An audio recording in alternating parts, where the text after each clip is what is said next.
Video میں ہم کچھ سوالوں کا جواب جانیں گے اور بہت ہی خاص انسان جو خاص شخصیت ہے اس سے ان سوالوں کا جواب ہم سنیں گے آج۔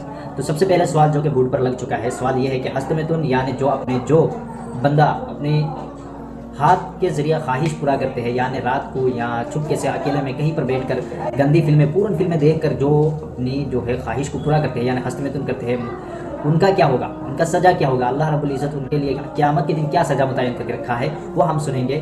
اس سوال کا جواب سنیں گے سید آمین القدری صاحب کے منہ سے۔ چلیے سنتے ہیں، بہت مزہ آئے گا۔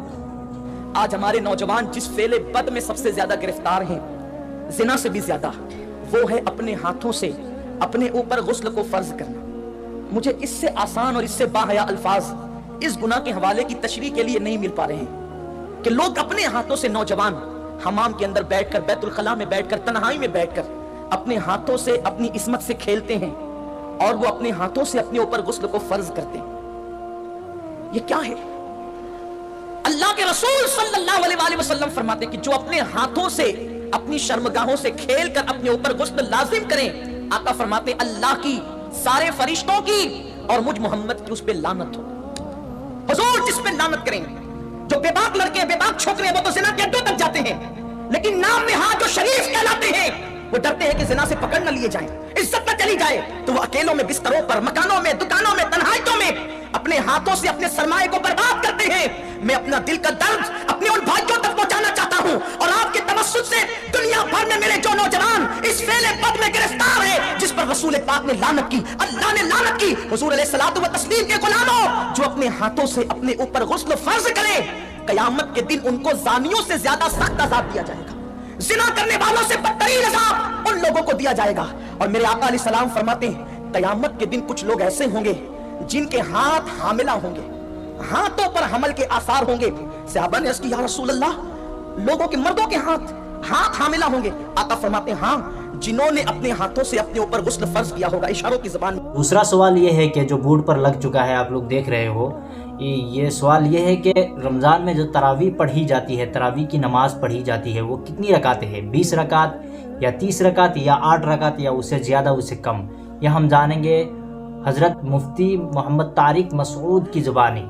تو چلیے سنتے ہیں کہ کوئی عدد متعین نہیں ہے، لیکن وہ فتویٰ مارکیٹ میں چلتا پوری دنیا میں کہیں بھی نہیں ہے، یا تو کہیں پوری 8 ہو رہی ہوتی ہیں یا کہیں پوری 20 ہو رہی ہوتی ہیں، کیونکہ جب آپ کہیں گے نا جتنی چاہو پڑھ لو، امام نے ایک دن 8 پڑھا دی، اگلے دن 12 پڑھا دی، پبلک پکڑ کے امام کو کوٹ دے گی کہ ابے تو کیونکہ مائنڈ لوگ لے کے آتے ہیں پہلے سے کہ ہم نے کتنی پڑھنی ہے، کتنی ہوں گی یہاں پہ، تو بعض فتوے صرف کچھ اسکالرز بیٹھ کے چلا دیتے ہیں مارکیٹ میں، وہ چلنے والے نہیں ہوتے، وہ خود اس پر خود عمل نہیں کر رہے ہوتے۔